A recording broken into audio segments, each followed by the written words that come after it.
નમસ્કાર મિત્રો, સ્વાગત છે અમારી યુટ્યુબ ચેનલ પર। મિત્રો ફરીવાર એક નવી માહિતી આપવામાં આવે તો મિત્રો જે ટૂંક સમયમાં મિત્રો જે ક્રિકેટ માટે આઈપીએલનો સંપૂર્ણ ટાઈમ ટેબલની માહિતી આપવામાં આવેલી છે। મિત્રો સંપૂર્ણ આઈપીએલનો ટાઈમ ટેબલ જોઈએ મિત્રો વિગતવાર આખા વિડીયોમાં। એના પહેલાં મિત્રો અમારી ચેનલ પર નવા હો તો ચેનલને સબસ્ક્રાઈબ કરી દીધો, કારણ કે મિત્રો આવનારી સરકારી ભરતી, સરકારી યોજના કે સરકારી ભરતીની માહિતીની અપડેટ સૌપ્રથમ તમારા મોબાઈલના નોટિફિકેશન પર જણાવવામાં આવશે। તો મિત્રો જોઈ લઈએ ગુજરાત આઈપીએલ 2024નો સંપૂર્ણ વિગતવાર માહિતી। તો મિત્રો વાત કરવામાં આવે તો આઈપીએલ 2024ના ટાઈમ ટેબલની માહિતી વિશે તો મિત્રો આઈપીએલ 2024ની શરૂઆત થાય છે મિત્રો 22 માર્ચ 2024। આઈપીએલ 2024ની સમાપ્ત તારીખ છે મિત્રો 29 મે 2024 સુધી આ ક્રિકેટ ચાલશે। મિત્રો ગ્રાન્ડ ફાઇનલ વિશે વાત કરવામાં આવે તો સ્ટેડિયમ નરેન્દ્ર મોદી સ્ટેડિયમ ધર્મશાળા। કુલ ટીમો મિત્રો 10 ટીમો ભાગ લેશે। મિત્રો અહીં ઓફિશિયલ વેબસાઇટ IPL20.com પર જઈને તમને લાઈવ સ્કોરિંગ અથવા લાઈવ મેચનું પ્રદર્શન બતાવશે। મિત્રો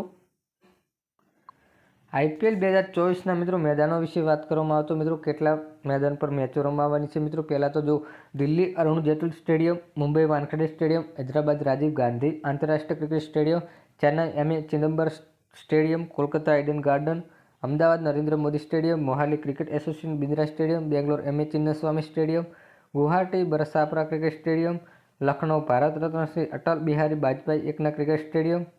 આટલા સ્ટેડિયમ પર મિત્રો ક્રિકેટ રમવાની છે। મિત્રો આઈપીએલ રમવાની છે। મિત્રો આઈપીએલની મેચો રમવાની થાય છે। મિત્રો આઈપીએલ 2024ની પ્રથમ મેચની માહિતી વિશે વાત કરવામાં આવે તો Chennai 22 March Indian premier league 2024ની સિઝનની શરૂઆતમાં match defending champion Chennai super કિંગ્સનો સામનો રોયલ ચેલેન્જ બેંગ્લોર સામે મિત્રો પ્રથમ મેચ હશે ચેન્નાઈ વર્સિસ બેંગ્લોર વર્સિસ। એ ગુરુવારે આ લોકપ્રિય T20 લીગના પ્રથમ 17 દિવસનું ટાઈમ ટેબલ જાહેર કર્યું છે।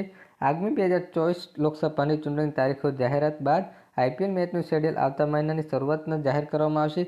આ ટુર્નામેન્ટના પ્રથમ 17 દિવસે મિત્રો 21 ટીમો મેચો રમાશે। મિત્રો 10 ટીમો ભાગ લેશે આ ટુર્નામેન્ટમાં, જેમાં મિત્રો વાત કરવામાં આવે તો દિલ્હી કેપિટલ્સ 23 માર્ચે મોહાલી પંજાબ કિંગ્સ સામે ટકરાશે। ટાઈમ ટેબલ મુજબ મિત્રો 10 ટીમો 5-5ના 2 જૂથો વહેંચવામાં આવે છે। દરેક ટીમ ગ્રુપ સ્ટેજના 14 મેચ રમશે।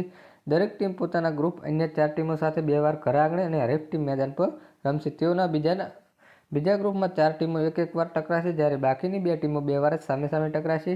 એપ્રિલમાં સામાન્ય ચૂંટણી યોજનાના ધોરણે 2009માં માત્ર એક જ વાર સમગ્ર આઈપીએલ દક્ષિણ આફ્રિકામાં રમાઈ હતી, જ્યારે 2014માં સામાન્ય ચૂંટણીના કારણે પોતાના દેશ સંયુક્ત આરબ અમીરાતમાં યોજાઈ હતી, પરંતુ 2019ની ચૂંટણી હોવા છતાં ટુર્નામેન્ટ ફક્ત ભારતમાં જ યોજાઈ હતી।